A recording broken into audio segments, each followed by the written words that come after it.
অনলাইনে আমরা যে সমস্ত টিকিট যাত্রা উপলক্ষে বিক্রি করেছিলাম, আজকে প্রথম যাত্রা শুরু হয়েছে। অর্থাৎ আজকে যে যাত্রা শুরু হয়েছে, এই টিকিটটা আমরা ছেড়েছিলাম 3 তারিখে, 10 দিন আগে।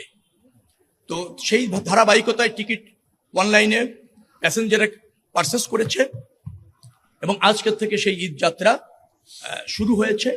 আমরা আসছিলাম, এসে দেখলাম যে না, এখনো পর্যন্ত সবকিছু ঠিক আছে। যাত্রীরা তাদের টিকিট পেয়েছে। অনলাইনে চাপ ছিল অনেক বেশি, সবাই প্রায় 37 লাখ মানুষ টিকিট কিনতে চেয়েছে আর কি। তো আমরা কত 36,000-এর মতো টিকিট বিক্রি করতে পেরেছি এরকম স্যার। হ্যাঁ, আমাদের যে ক্যাপাসিটি আছে, অত চাপ ছিল। কারো পেতে একটু দেরি হয়েছে, কাউকে হয়তো একটু ওয়েটিং থাকতে হয়েছে, কারণ একটা টিকিট আপনি বুক করার পর পেমেন্ট করতে আবার 5 থেকে 10 মিনিট 15 মিনিট পর্যন্ত সর্বোচ্চ সময় দেওয়া হয়। সেই সময় অনেকে নক করে হয়তো দেখছে যে বুক হয়ে আছে, এরকমের কিছু তো আছে।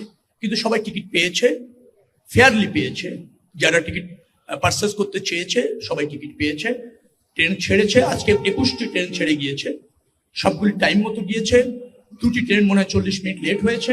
এটার একটা কারণ ছিল, একটা অ্যাক্সিডেন্টের কারণে বেশ কিছুদিন ধরে 3 ঘন্টা লেট হচ্ছিল ওই 2টি ট্রেন। আজকে 40 মিনিটের মধ্যে আমরা নিয়ে আসতে পেরেছি অ্যাডজাস্ট করে। আগামী 2 দিনের মধ্যে ওই 2টি ট্রেনকে আমরা সময় মতো নির্দিষ্ট সময়ে ডিপার্চার করতে সক্ষম হবো বলে মনে হচ্ছে। সবকিছু মিলে পরিবেশও ভালো। আমি যাত্রীদের সাথে কথা বলেছি, তারা হ্যাপি। তবে তারা একটা শঙ্কা প্রকাশ করেছে যে এই সেবাটা বা এই তৎপরতা কন্টিনিউয়াস থাকবে কিনা, এটা তাদের আশঙ্কা। আমি তাদেরকে আশ্বস্ত করেছি এবং আপনাদের মাধ্যমে জানাতে চাচ্ছি, রেল সেবার যে মান আজকে দেখেছে যাত্রীরা স্যাটিসফাইড, সেভাবে আমরা অব্যাহত রাখতে চাই, যে কোনো মূল্যে, যে কোনো প্রয়োজন। এটা হচ্ছে আমাদের অঙ্গীকার। উত্তরোত্তর এই সেবার মান আরো বৃদ্ধি পাবে। মাননীয় প্রধানমন্ত্রী আপনার এই সেবা অথবা রেল যোগাযোগটাকে যুগ উপযোগী করে মনোরম পরিবেশে স্বাচ্ছন্দ্যে অল্প সময়ে অধিক দূরত্বে যাওয়ার জন্য জনবান্ধব করতে চান, জনপ্রিয় করতে চান, এবং সে ব্যাপারে তার নির্দেশনা আছে। সেভাবে আমরা কাজ করছি। আশা করছি রেল যোগাযোগ ব্যবস্থাপনার একটা আমূল পরিবর্তন আপনারা দেখবেন ইনশাআল্লাহ। কর্মদিনের তো প্রয়োজন আছে রাষ্ট্রকে সচল করার জন্য। একটা দিন বাড়িয়েছি আমরা ছুটি, একটা দিন বাড়িয়েছি, তো সেটা বাড়ার প্রয়োজন ছিল, একটা দিন কনসিডার করা গিয়েছে। আপনি জেনে খুশি হবেন যে রেল, সড়ক এবং নৌ সব জায়গায় এবার দেখবেন যে আগে যে ব্যবস্থাপনা ছিল তার মধ্যে থেকে বেশ কিছুটা পরিবর্তন আমরা আনতে সক্ষম হয়েছি। আমাদের এই সেবা অথবা যোগাযোগ ব্যবস্থাপনার সাথে যারা জড়িত, তারা বেশ তৎপর এবং সর্বাত্মকভাবে কাজ করছে, সক্ষমতার মধ্যে সর্বাত্মকভাবে কাজ করছে, যার ফলে খুব বেশি এবার আশঙ্কা আমি দেখছি না। আমি মনে করছি মানুষের স্বস্তির মাধ্যমে এই যাত্রাটা নিশ্চিত হবে। ট্রেনে প্রায় আমরা 124টি কোচ, আপনি যদি বলেন মিটার গেজে, আমরা যুক্ত করেছি। আরো 14টার মতো মনে হয় আমরা যুক্ত করেছি ব্রড গেজে।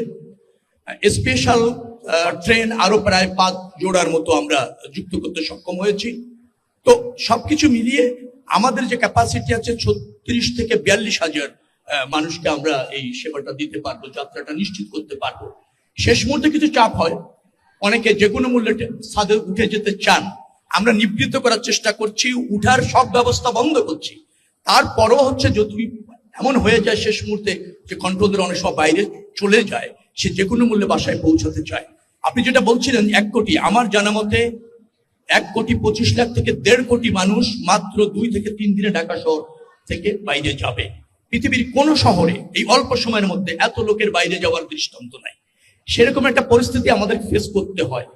এখানে ব্যবস্থাপনা যতটুকু আছে তার খুব ঘাটতি নাই, কিন্তু আরো ব্যবস্থাপনা, আরো সক্ষমতা, আরো আপনি ধরেন কোচ, বাস, মানে ট্রেনের কোচ, বাস, লঞ্চ, এগুলি প্রয়োজন, এটা ঠিক আছে। আবার যে সমস্ত পরিবহন ইতিমধ্যে এখানে ফাংশন করছে সেটা অনেক পুরনো, আরো নতুন কোচ দরকার। তো সে জায়গায় আমরা মনোযোগী আছি।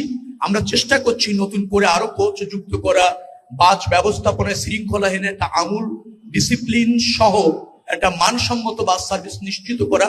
এ ব্যাপারে সরকার কাজ করছে। আমার মনে হয় একটু সময় যদি দেন, কারণ 20 দিনের একটা সরকার, তো দৃশ্যমান পরিবর্তনগুলি ধাপে ধাপে দ্রুততম সময়ের মধ্যে আপনারা